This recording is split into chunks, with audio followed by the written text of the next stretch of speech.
Mireia estaba de rodillas entre los restos humeantes de lo que había sido su casa, con las manos negras de ceniza y los dedos temblando no por el frío, sino por una rabia tan concentrada que dolía en los huesos. El olor a madera quemada se mezclaba con algo más ácido, más íntimo, el recuerdo de las hierbas secándose en el techo, ahora reducidas a polvo inútil. Frente a ella el suelo aún estaba tibio, como si la tierra se negara a soltar el último aliento de su vida pasada. Nadie del pueblo se acercó. Nadie preguntó nada. Todos sabían quién había hecho esto y todos sabían que mirar de más también se pagaba. Hasta esa noche Mireia había sido invisible. Una mujer de manos ásperas, voz baja y mirada firme que sanaba torceduras, fiebres y sustos con plantas, rezos y paciencia. En Tepoztlán la conocían como la que sabe, no como curandera famosa, sino como recurso silencioso cuando el doctor quedaba lejos o no había dinero. Su vida transcurría entre el amanecer y el ocaso, moliendo raíces, hirviendo cortezas, rezando con los ojos cerrados y la espalda recta. No pedía favores ni levantaba sospechas. Era justo ese perfil el que la mantenía viva, hasta que dejó de hacer. El ataque fue rápido, torpe y brutal, como todo lo que hacen los hombres armados cuando quieren mandar un mensaje. Llegaron de noche, patearon la puerta, tiraron los frascos al suelo y rieron mientras el fuego subía por las paredes. Esa noche, mientras el pueblo se encerraba con cerrojos y miedo, Mireia entendió algo que nunca había puesto en palabras. El conocimiento no siempre sana. También puede arruinar cuerpos de formas que nadie sabe rastrear. Y lo que ella sabía, lo sabía desde antes de aprender a rezar. Su historia no empezó con el fuego, sino décadas atrás, cuando su abuela le enseñó a distinguir una planta buena de una peligrosa solo con olerla. Decía que la tierra hablaba, pero que casi nadie escuchaba. Mireia aprendió a escuchar con el estómago vacío y los pies descalzos, caminando cerros donde otras niñas no subían. Aprendió que no todo lo natural es seguro y que la línea entre remedio y veneno depende de la mano que lo prepara. Esa enseñanza nunca se olvida, se guarda como se guarda una deuda, sin hacer ruido, esperando el momento. En el pueblo había historias viejas sobre mujeres que se defendían solas cuando la ley no llegaba. No eran cuentos bonitos, eran advertencias dichas en voz baja, sobre todo a las niñas. Mireia las escuchó todas, pero nunca pensó ser parte de ninguna. Ella creía en curar, no en castigar. Sin embargo, cuando vio su altar reducido a carbón y escuchó que los mismos hombres seguían caminando libres por la plaza, algo se rompió de forma definitiva. No fue tristeza, fue una calma pesada, peligrosa como la que precede a una tormenta larga. Los días siguientes se refugió en una cueva pequeña donde su abuela guardaba plantas secas para emergencias. Ahí, entre humedad y silencio, empezó a ordenar lo que le quedaba. Cada raíz tenía un uso, cada semilla un efecto distinto en el cuerpo humano. Algunas aceleraban el corazón, otras apagaban órganos sin dolor inmediato. Mireia no pensaba en matar aún. Pensaba en justicia, aunque no supiera definirla. Pensaba en equilibrio. Y sobre todo, pensaba en cómo atraer a hombres que jamás se acercarían a ella sin una buena razón. Mientras afuera corría el rumor de que la bruja había muerto quemada, Mireia empezó a construir una nueva versión de sí misma, una que no pedía permiso y que sabía exactamente qué hierba podía convertir una promesa en sentencia. La primera visita llegó sola, empujada por el miedo. Un muchacho del grupo, nervioso, con ojeras profundas y manos sudorosas, preguntó en voz baja si era cierto que ella podía limpiar malas energías. Mireia lo miró sin juicio, midiendo su respiración, su pulso visible en el cuello. Le dijo que sí, que algunas cosas se podían limpiar, pero que otras se cobraban. El joven aceptó sin entender. Dejó dinero, dejó un nombre, dejó una dirección. Mireia escuchó todo. No actuó aún. Estaba aprendiendo el ritmo del enemigo. La fama regresó como siempre lo hace en pueblos pequeños, deformada y exagerada. Decían que Mireia había sobrevivido al fuego porque no era una mujer común. Decían que hablaba con algo antiguo en el cerro. Ella no negaba ni afirmaba, solo asentía, ofrecía infusiones suaves, rezos largos y palabras tranquilizadoras. Nadie veía el cálculo detrás de sus ojos. Nadie imaginaba que cada conversación era un mapa mental, cada visita una pieza más del rompecabezas. La invisibilidad seguía siendo su mejor arma. La herbolaria no es magia. Es química lenta, silenciosa y difícil de rastrear. Mireia lo sabía mejor que nadie. Sabía qué plantas atacan el hígado sin causar dolor inmediato. cuáles engañan al cuerpo haciéndole creer que está bien mientras colapsa por dentro. No necesitaba cantidades exactas anotadas en papel. Su conocimiento estaba en la memoria, en la lengua, en las manos. Preparaba brebajes como siempre, con cuidado y respeto, solo que ahora el objetivo no era sanar. Era devolver el daño con precisión quirúrgica. Para cuando los primeros hombres empezaron a enfermar sin explicación clara, nadie sospechó de la mujer que rezaba por ellos, pero el miedo ya había empezado a cambiar de bando, aunque todavía nadie se atreviera a decirlo en voz alta. Cada cuerpo que caía dejaba atrás algo que no pertenecía a la policía ni a los narcos. Sobre el pecho, Mireya colocaba un pequeño amuleto de obsidiana, tallado con el símbolo antiguo de su familia. No era un reto abierto. Era una firma silenciosa. Los rumores crecieron rápido. Decían que había una hechicera castigando a los violentos. Otros decían que era puro miedo colectivo. Mireya escuchaba todo, seguía caminando por el mercado, seguía moliendo hierbas. Sabía que el infierno apenas estaba empezando y que ella ya no tenía casa a la cual volver. El pueblo comenzó a cambiar de sonido antes de cambiar de rostro.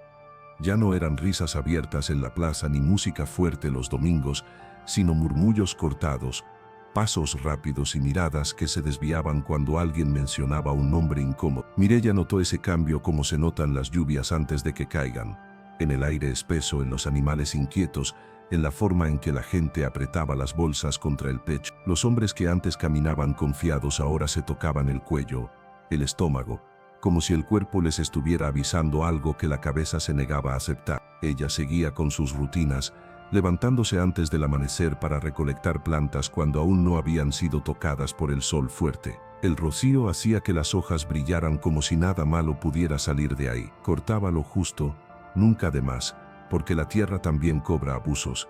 En su mente no había prisa. Sabía que la desesperación lleva a errores y que los errores se pagan caro cuando se juega con el cuerpo humano. Cada planta tenía su tiempo, su forma correcta de secarse, de hervirse, de mezclarse sin levantar sospechas. Los narcos no creían en brujas, decían. Creían en balas, en dinero y en miedo. Pero cuando el tercero cayó sin heridas visibles, con espuma en la boca y los ojos abiertos como si hubiera querido gritar algo al final, la risa se les congeló. Empezaron a buscar explicaciones simples: comida en mal estado, alcohol adulterado, traiciones internas. Nadie quería aceptar que algo más viejo y más silencioso se estaba metiendo entre ellos. Mireya escuchaba esos rumores con atención clínica, ajustando detalles, corrigiendo fallas invisibles. Uno de ellos juró que antes de enfermar había sentido un sabor amargo que no se iba, como si la lengua se le hubiera vuelto ajena. Nadie supo explicar por qué ese detalle empezó a repetirse en historias distintas, contadas por bocas distintas, con el mismo temblor en la voz. El símbolo de obsidiana empezó a ser reconocido incluso por quienes fingían no verlo. No era grande ni llamativo, pero algo en su negrura opaca incomodaba. Algunos decían que era un ojo, otros que era un cuchillo antiguo. La policía local evitaba hablar del tema. No había pruebas claras, no había denuncias formales. Además, todos sabían quién mandaba de verdad. Mireya entendía bien ese vacío legal. Lo había vivido toda su vida. Por eso no dejaba cabos sueltos ni rastros obvios. La justicia que estaba construyendo no necesitaba testigos. Hubo noches en las que el miedo quiso colarse en su cuerpo como una enfermedad lenta. Soñaba con el fuego regresando, con voces gritándole bruja mientras el humo le cerraba los pulmones. Se despertaba sudando, con el corazón acelerado, pero nunca dudaba al amanecer. El miedo era un precio aceptable, la duda no. Cada vez que sentía flaquear la voluntad, recordaba el sonido de su puerta cayendo a patadas, el crujido de las vigas al arder. Eso la mantenía firme, con una claridad casi cruel. Para atraer a sus víctimas, empezó a ofrecer limpias especiales, supuestamente más fuertes, para quienes se sentían cargados. La ironía no se le escapaba. Usaba palabras que sabía que corrían rápido en ese ambiente: protección, invisibilidad, suerte. Los hombres armados no se burlaban cuando la muerte rondaba cerca. Llegaban solos o en pares, nerviosos, dispuestos a creer cualquier cosa que les devolviera el control. Mireya los recibía sin prisa, observando gestos, respiraciones, pequeñas señales que decían más que cualquier confesión.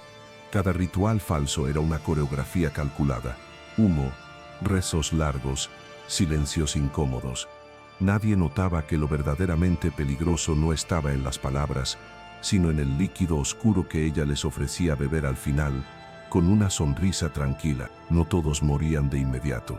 Algunos se enfermaban días después, lo suficiente para sembrar pánico pero no para señalar culpables claros. Otros caían rápido, dependiendo de lo que Mireia decidiera. Esa variación no era casualidad, era parte del mensaje. No quería que pensaran en un accidente aislado. Quería que entendieran que había una voluntad detrás, algo que observaba y elegía. El mito empezó a tomar forma propia, creciendo más allá de lo que ella había planeado. La llamaban en susurros la hechicera de la muerte. Los jefes empezaron a encerrarse, a cambiar rutas, a desconfiar incluso de sus propios cocineros. El miedo es un veneno más efectivo que cualquier planta, pensaba Mireia mientras machacaba semillas con movimientos lentos y firmes. El pueblo lo sentía también. Algunos la evitaban, otros le dejaban ofrendas pequeñas, veladoras, comida, flores.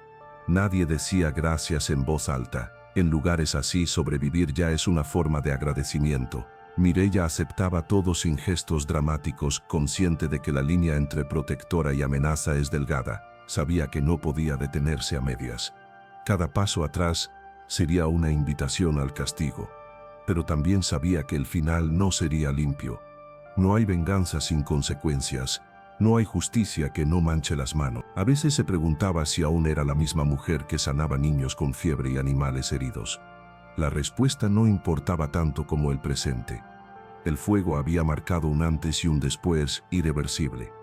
Ahora el cerro, las plantas y el silencio estaban de su lado. Mientras el mito crecía y los hombres armados empezaban a rezar en secreto, Mireia entendió que el verdadero clímax aún no había llegado, y que cuando llegara, no habría forma de apagarlo sin que todo el pueblo sintiera el calor. El cerco comenzó a cerrarse cuando uno de los jefes locales se enfermó en pleno festejo patronal. La música seguía sonando mientras él sudaba frío, con la mirada perdida y la mano apretando el estómago como si quisiera arrancarse algo de adentro. Nadie supo qué hacer. No había sangre, no había balazos, no había enemigo visible. Solo un cuerpo grande cayendo de rodillas frente a la iglesia bajo la mirada muda de los santos. Mireia observó la escena desde lejos, mezclada entre la gente, sintiendo cómo el pueblo contenía la respiración. Ese día entendió que el escenario también era parte del castigo.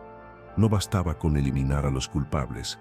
Había que hacerlo de una forma que desarmara su sensación de control. La herbolaria no era solo plantas, era tiempo, contexto y cuerpo. Sabía que el estrés, el alcohol y el calor aceleraban ciertos procesos internos. No lo pensaba como una receta, sino como una lectura completa del entorno. Cada decisión estaba tomada desde esa lógica fría que solo aparece cuando ya no queda nada que perder. Los rumores se volvieron más violentos. Algunos decían que había que encontrarla y callarla para siempre. Otros, más prudentes, sugerían dejarla en paz, como se deja en paz a una víbora en el camino.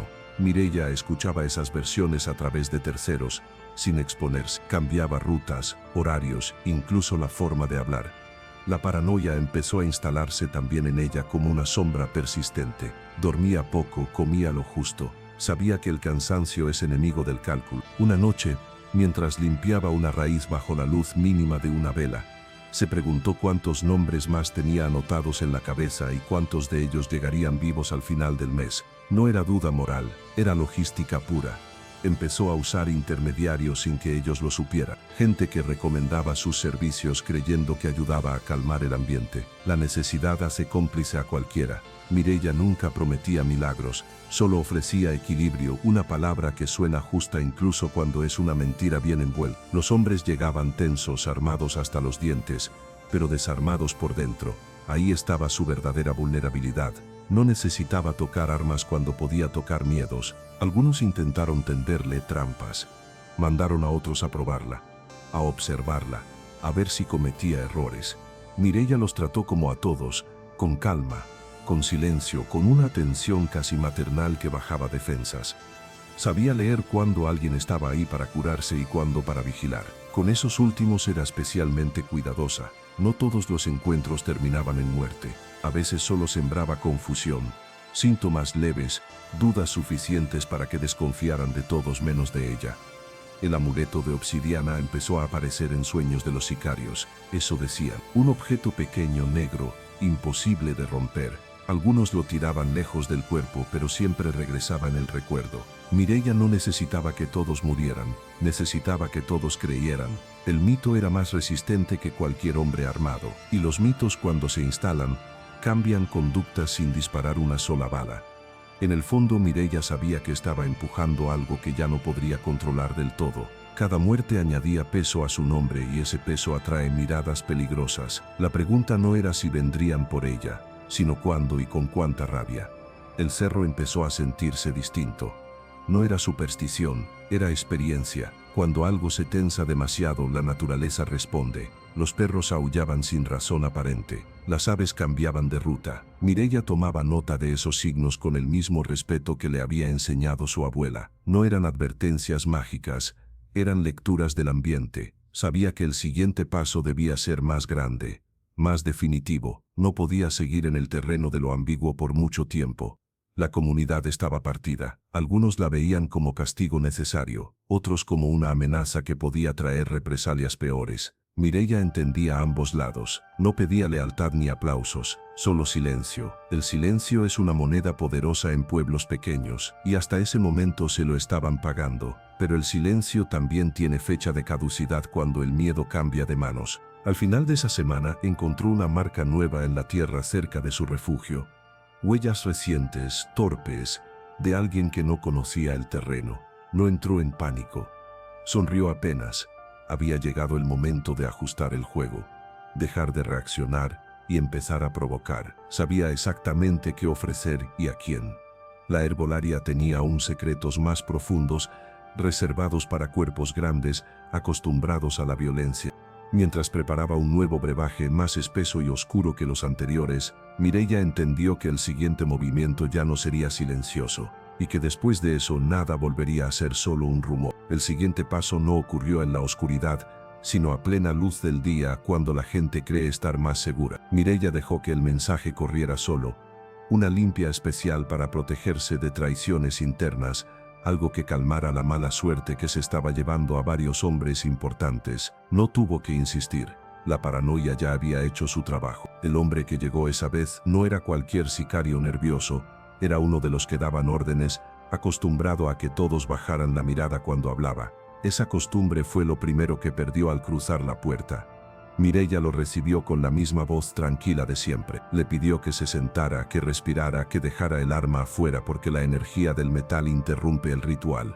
Él dudó, pero obedeció, no por respeto, sino por miedo a quedar como el único que no se protegía. Mientras hablaban, ella observaba su piel curtida, las venas marcadas en los brazos, el hígado castigado por años de alcohol. Cada cuerpo cuenta su historia si uno sabe mirar. Ese cuerpo estaba listo para fallar. Mientras el humo llenaba el cuarto y los rezos avanzaban lentos, Mireia pensó en su abuela diciendo que algunas plantas no matan de golpe, sino que apagan al cuerpo como quien baja una palanca. Y supo que ese conocimiento no había llegado a ella por accidente. El brebaje tenía un sabor fuerte, terroso, difícil de disimular. Mireia no lo endulzó. No hacía falta. El hombre lo bebió de un trago, con esa mezcla de desafío y urgencia que solo tienen quienes sienten que el mundo se les está cerrando. Ella le colocó la mano en la frente unos segundos más de lo normal, lo suficiente para que bajara la guardia del todo. Luego lo dejó ir. Caminó por el pueblo sin saber que cada paso lo acercaba al final. No murió ese día, ni al siguiente. Esa fue la parte que más ruido hizo. Empezó a sentirse cansado, torpe, como si el cuerpo no le respondiera con la misma fuerza. Los médicos no encontraron nada claro. El hígado fallaba, el corazón se aceleraba sin razón aparente. Nadie podía explicar por qué un hombre fuerte se estaba apagando desde dentro. Cuando finalmente murió en una cama vigilada por otros hombres armados, el miedo se volvió abierto, casi infantil. El amuleto de obsidiana apareció sobre su pecho antes de que amaneciera. Nadie vio quién lo colocó, nadie quiso preguntar. El mensaje era claro ahora. No se trataba de castigos al azar ni de soldados desechables. La hechicera de la muerte estaba tocando nombres grandes, y cuando los nombres grandes caen, todo el sistema tiembla. Mireia escuchó la noticia desde lejos, con una calma que incluso a ella le pareció ajena. Ese fue el punto de no retorno. A partir de ahí, Ya no podía esconderse detrás del mito sin aceptar que el mito iba a devorarla también, tarde o temprano.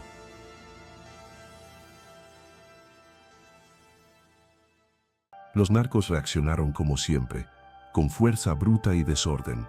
Cateos ilegales, golpes, amenazas al pueblo. Buscaban culpables visibles porque no sabían pelear contra algo que no podían disparar. Mireia se movió antes de que el cerco se cerrara del todo, abandonó su refugio, dejó plantas enterradas, rastros falsos, señales contradictorias. El cerro la protegía, pero ella no confiaba solo en eso. Conocía rutas viejas, senderos usados en tiempos de guerra y huida.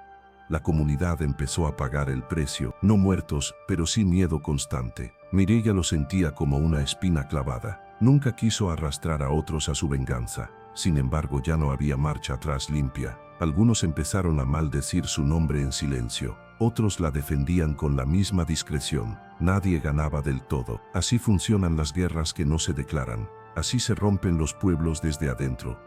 En las noches más largas, Mireia se preguntaba si había confundido justicia con furia sostenida. No se arrepentía, pero tampoco se sentía victoriosa. El cuerpo le pasaba factura. Insomnio, temblores finos en las manos, una alerta constante que no se apagaba ni al dormir. La herbolaria también servía para eso, pero no hacía milagros. El alma, si existe, no se cura con plantas. Cuando supo que venían por ella directamente, no sintió pánico, sintió claridad. El clímax estaba cerca y no sería silencioso ni selectivo. Sería una lección completa con consecuencias para todos. Preparó el último ritual como quien prepara una despedida. No para ella, sino para la versión de sí misma que había quedado atrás. Sabía que no saldría intacta, si es que salía. Ajustó dosis, tiempos, escenarios. No pensaba en números, pensaba en impacto. Si el mito iba a morir, tenía que hacerlo dejando cicatrices profundas. La obsidiana, fría y negra, esperaba envuelta en tela. El símbolo familiar, más antiguo que los narcos, estaba listo para cerrar el círculo. Esa noche, el cerro guardó silencio. Un silencio espeso, incómodo, como si todo estuviera conteniendo el aliento. Mireia caminó hacia el punto acordado con paso firme, sin armas visibles, cargando solo lo que sabía usar mejor que nadie. Conocimiento viejo, manos sucias y una venganza fría que ya no buscaba alivio, solo equilibrio. El final estaba escrito, aunque nadie lo conociera todavía. El punto acordado era una construcción abandonada en las afueras, un lugar que alguna vez había servido como bodega comunal y ahora solo acumulaba polvo, grafitis viejos y ecos. Los hombres llegaron confiados por el número y las armas, no por la calma. Creían que habían acorralado a una mujer sola jugando a ser mito. Mireia los observó llegar desde una posición alta, midiendo tiempos, pasos, voces. Sabía que la violencia directa no era su terreno, nunca lo había sido.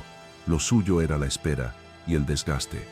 Los recibió sin esconderse, con una fogata pequeña y el mismo tono pausado que usaba para curar empachos. Les habló de un ritual final, algo que podía cortar la mala racha que los estaba persiguiendo. Nadie se rió. El miedo ya había hecho su trabajo. Aceptaron el trato porque no tenían otro.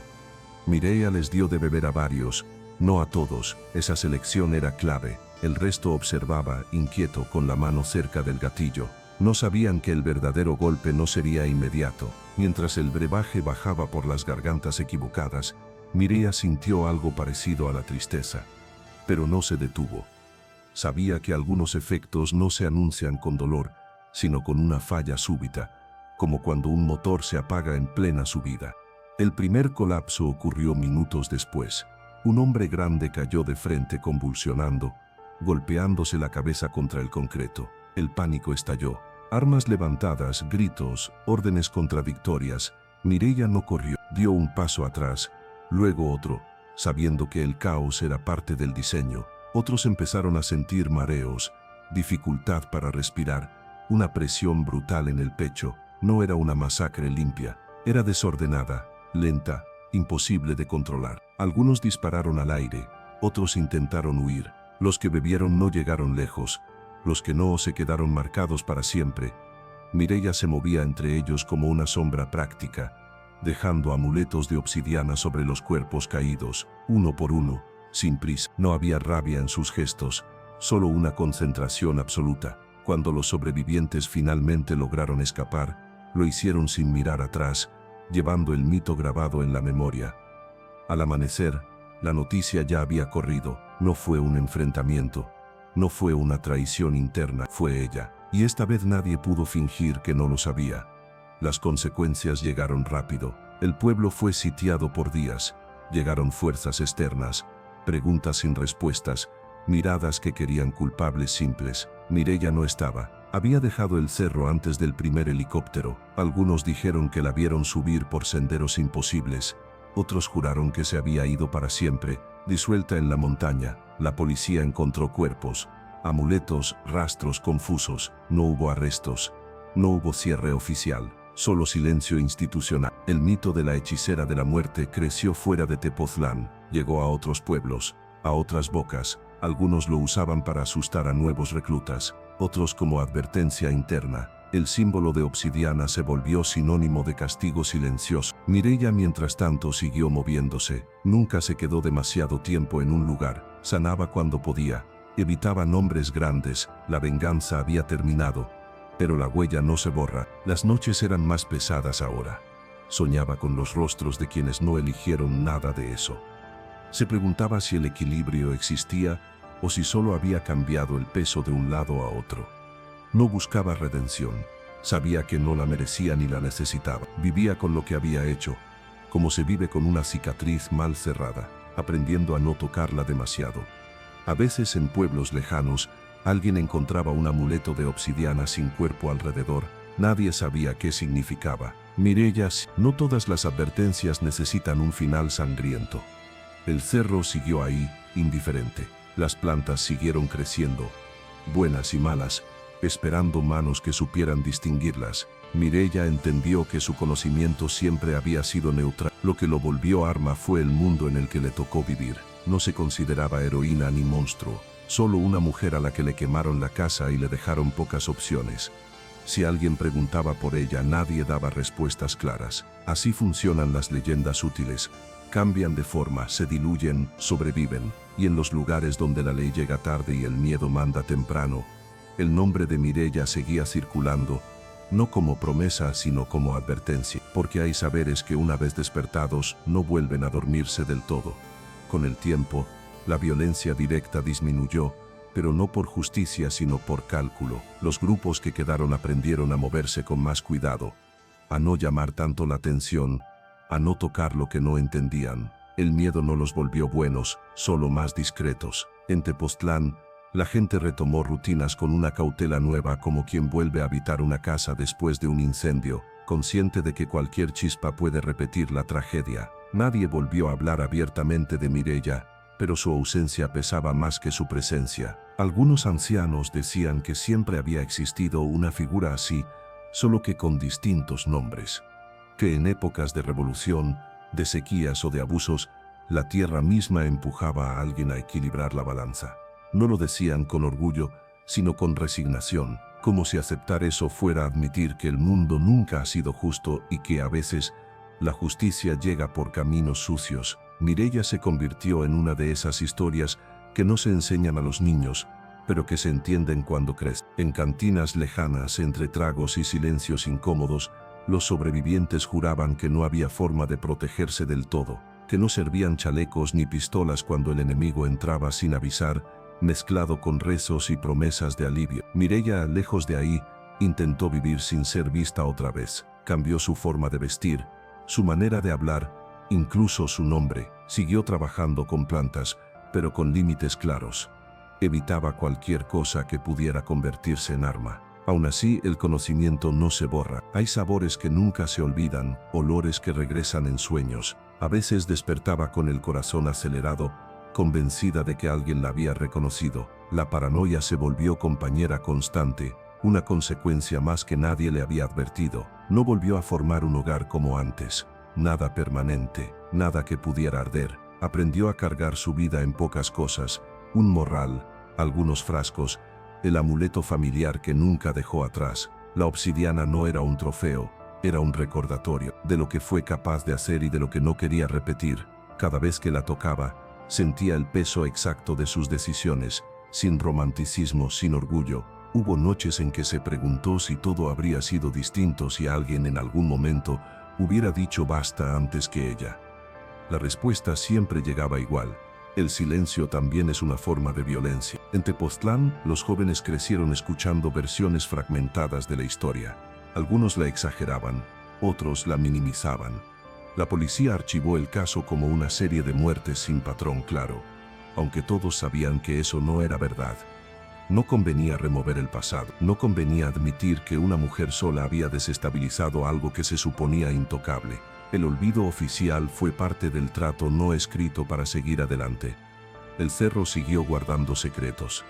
La tierra no habló más de lo necesario. Las plantas crecieron donde siempre, ofreciendo cura o daño según la mano que las tomara. Mireia entendió que su papel ya no era intervenir, y en existir con cuidado. No creía en castigos divinos ni en perdones absolutos. Creía en consecuencias, y esas las llevaba encima todos los días. A veces, cuando el viento soplaba de cierta forma, alguien decía sentir un olor amargo, difícil de explicar. Los viejos se miraban entre sí sin decir nada. Algunos mitos no necesitan confirmación para seguir vivos. No hubo cierre limpio ni moraleja cómoda. La historia de Mireia no terminó con aplausos ni con condena. Terminó como terminan muchas historias reales en lugares olvidados, diluyéndose en la rutina, dejando una marca invisible pero persistente. La hechicera de la muerte no fue un monstruo ni una santa, fue una consecuencia directa de un sistema que enseñó a sobrevivir antes que a vivir. Y así, entre silencios pactados y memorias incómodas, el nombre de Mireia quedó flotando en el aire de Tepoztlán, no como amenaza constante, sino como advertencia eterna, porque cuando el abuso se vuelve costumbre y la justicia no llega, siempre existe la posibilidad de que alguien visible y cansado decida usar lo que sabe para devolver el golpe. Y eso, para bien o para mal, nadie lo puede desinventar. Mireia nunca volvió a ser vista de forma clara, y quizá eso fue lo único que realmente eligió al final, desaparecer antes de convertirse en algo peor. No hubo castigo divino ni recompensa heroica, solo quedó el eco de una mujer común empujada a un límite donde la ley no existe y la paciencia se quema igual que una casa de adobe. La hechicera de la muerte no nació por ambición ni por sed de sangre, nació por abandono, por años de abusos normalizados, por un pueblo obligado a agachar la cabeza y por hombres que confundieron poder con impunidad. Su historia no es una invitación a la violencia ni una glorificación de la venganza. Es un recordatorio incómodo de lo que puede surgir cuando el miedo gobierna y la justicia no llega. Mireia usó conocimiento antiguo, manos sucias y una calma peligrosa para equilibrar algo que ya estaba roto desde antes. Pagó el precio con su paz, su hogar y su nombre. Y aunque el mito siga creciendo, la verdad es más simple y más dura. Nadie gana realmente cuando la violencia se convierte en el único idioma que queda.